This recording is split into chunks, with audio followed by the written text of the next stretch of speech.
iOS 6 is finally here, and while it's packed with features, only a couple are truly big changes over iOS 5. I'm Jason Parker for CNET, and this is a first look at iOS 6. Amidst the fanfare of last week's iPhone 5 announcement, Scott Forstall ran through the new iOS 6 features that we had previously seen at the Worldwide Developers Conference in June. There was not much more to tell at the latest event, but I'll run through some of the major changes here. Siri, what one might call the voice of iOS 6, now does a little more than it did in the past. One new feature is the ability to launch apps. Let's try it out with Netflix. Siri, launch Netflix. And there it is. But you'll also be able to access other third-party services fed by Yahoo. Let's try getting the latest sports scores. Siri, what's the latest score for the 49er game? San Francisco defeated Detroit by a score of 27-19 yesterday. Next, navigation. Probably the biggest change to the iOS is the new Maps app that replaces Google's offering, which had been on the device since the first iPhone. The most talked about new feature here is the turn-by-turn directions with voice.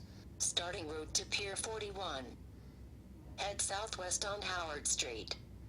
What's great about it is if you have your iPhone mounted on your dashboard, you can also have a 3D view to guide your journey. Another feature that's more for wow factor than it is practical is the flyover view.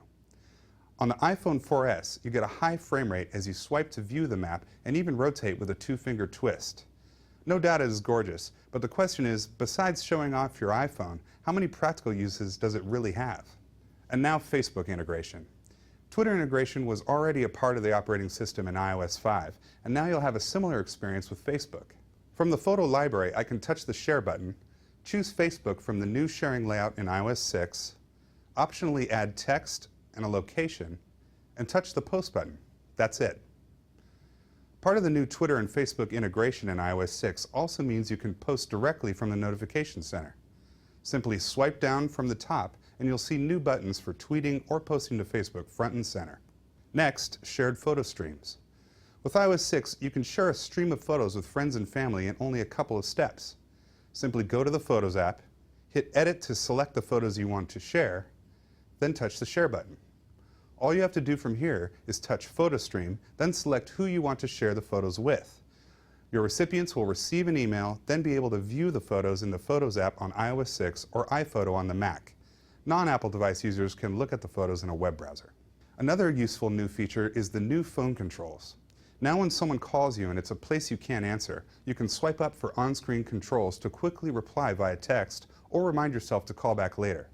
You can choose from a few canned responses from Apple or send a custom message. Next, included in the Camera app is a feature that's only available on the iPhone 4S, iPhone 5, the latest iPad, and the new iPod Touch. You'll now be able to take a panoramic picture up to 240 degrees with one sweeping motion. What results is a mostly seamless panorama. There are plenty of other new features in the latest iOS, but in the interest of time, here are a few highlights. There's also the VIP list in the Mail app that makes it so you can get notifications from the important people you choose. New features in Safari offer full-screen landscape views and iCloud tabs that let you share tabs across devices. And don't forget about Passbook, which lets you purchase tickets through apps, then use your iPhone for a quick code scan at the venue. With over 200 new features, this update comes packed with new things to play with and useful stuff that every iOS device owner will appreciate. But it's true there's not a lot here that hasn't been seen before on other phones. But something I've noticed is that Apple has a way of implementing a feature just right, making it both easy to use and efficient, and that's true for many of the features I've talked about in this video. I'm Jason Parker for CNET, and this has been a first look at iOS 6. Thanks for watching, everybody.